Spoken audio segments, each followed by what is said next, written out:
So we're back in our main archive file. We've got all our sites. As you'll see here, the list out the side, every site has these different kinds that we've talked about earlier. So we've got our ratings associated with the site, our water level data, our instantaneous, and our gauging measurements. So if we look at one of these closer, so we go back to Canadian Flat again, and you see here it's listed. There's quite a few ratings for this site, so every time a rating changes, rating being the relationship between our stage and flow, we've had to enter new ones over the years through to the latest one here, 2013, and then we've got our instantaneous from the start of the record to the end of the record here, and the gaugings carried out, measurements, flow measurements carried out over that period as well. So that gives us a nice listing of everything under this site, and clicking on the tree here, of course, we can look at our stage. We can look at our flows. It'll list our ratings, so we can click on any of these to see our rating shape, and our gaugings are listed here as well, which don't plot that well. So what we can do, of course, is the other things we haven't looked at are ratings as such. So one thing we can do for this site then is look, maybe we can graph our ratings to see what the site looks like. So rather than use the graph over time or the graph and zoom tool, we've got a ratings option here. So by clicking the ratings option, it brings up this little pop-up box, and if we just go down in order, it's asking us what our gauging options are. Because with a rating, we really want to see where the gaugings lie. How we created the rating is based on these gaugings or flow measurements. So we definitely want to plot those. We want to show the error bars, and in this case our standard is 8%, which is fairly worldwide. We can label the gaugings, but it can get messy on the plot, so we won't worry about that. We won't use area velocity plots this time, and we're using our default. We can also go auto min, auto max, which is going to set our scales for us. If you don't know what the scales are, it's probably a good option if you haven't used it before, and then you can refine it later. This is just the height of our axis. Let's leave it as default at the moment. Same with our horizontal axis. We use it as min max, so this is our flow along the horizontal. This is our stage up the vertical axis, and we don't, everything else can stay as default. We can go back and select our data at this point. So again, we're at the correct site.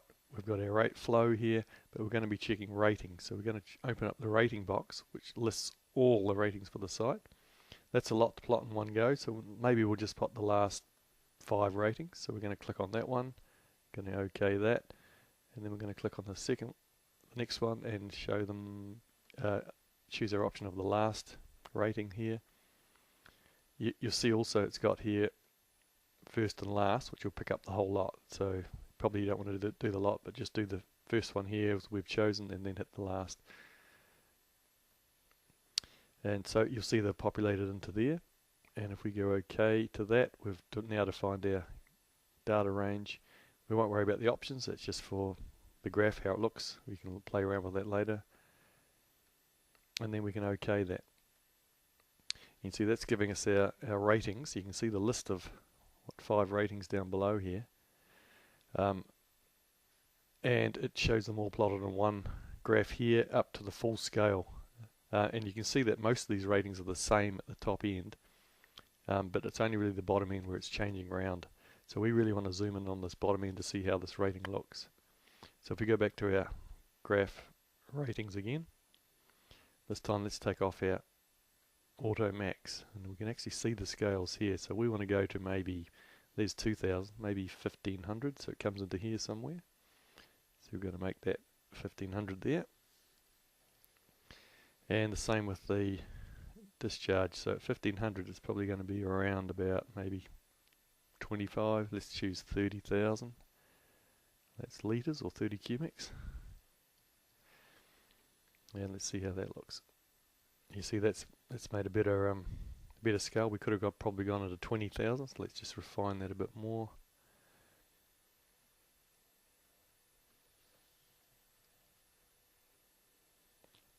And there we are, we're getting a better look at the data now. We can even blow that in a bit closer, because you can see where our gaugings in this case only really occur at the lower end, because it's very hard to gauge the top end of this river. But we're starting to see our gauging measurements and the different colours applying to the different ratings below. And the size of the error bars, of course, it was 8% based on the flow. So the larger the error bars as you get up in flow. So let's just blow this up a bit more. Let's just look at the bottom end, maybe 1200 to 6000. So we're going to graph that again. We'll make that 1200 and flow of 6000. So you see, we can see the bottom end now taking shape, and you can see where, like, for instance, this red, the rating here, 2012 it was, 0517, has these gaugings on it here. And we've got some green gaugings. There's not many green gauging on this last one, so it's the most current rating, so it probably needs more gaugings. And the earlier blue ones, of course, have got quite a few more. So we can see our family of curves as the control moves around downstream and changes their relationship between our stage and discharge. So this is a really handy tool for looking at how our gaugings and ratings plot. And the whole establishing a rating is based on, of course, our flow measurements. This will be handled in a more advanced course under rating creation. So at this stage, just a good handy tool for looking at how well our gaugings, our field gaugings, plot on our ratings when we get back to the office. So another handy thing you may want to do is list the gaugings to see what they look like. So under list, we're going to list series data to the screen, and this time let's go to our data, and for this we're going to choose our gaugings. So we list, usually we're going to list the stage, the first item of the gauging. And if we just go maybe all data, so all the gaugings, and go OK, and if we list that, we'll get a list of all our 15 items or 18 items, depending on how many you use, of all our gauging since the start of the record, right through to down to the end of the record here. So this is showing, if we go back to the labels at the top, the stage at the time we did the measurement, the flow we measured. Also, after our gauging calculation, we'll get area, mean velocity, max depth. Slope's not necessarily used, but width, anything with a -1 is not calculated at this time. You see this makes up, there's 18 items in total. A lot of them aren't being used, depending on the measurement and how the gauging was done, through the date and time at the end. So you might find these later measurements have more items in them as different technology comes along. So a good way of listing the gaugings just to see them in a list format with their labels at the top. So again, that was under table list, and we're listing to screen. You can also list them to a file if you want to, but the data options here, of course, you must select the gauging stage for the gauging, not the stage for the water level, which would just be the instantaneous, but the stage for the gauging in this case, and pick the measurements you want, and OK that. Now, as far as getting gaugings into TIDEDA, that will be covered under a separate session using TD Gauge.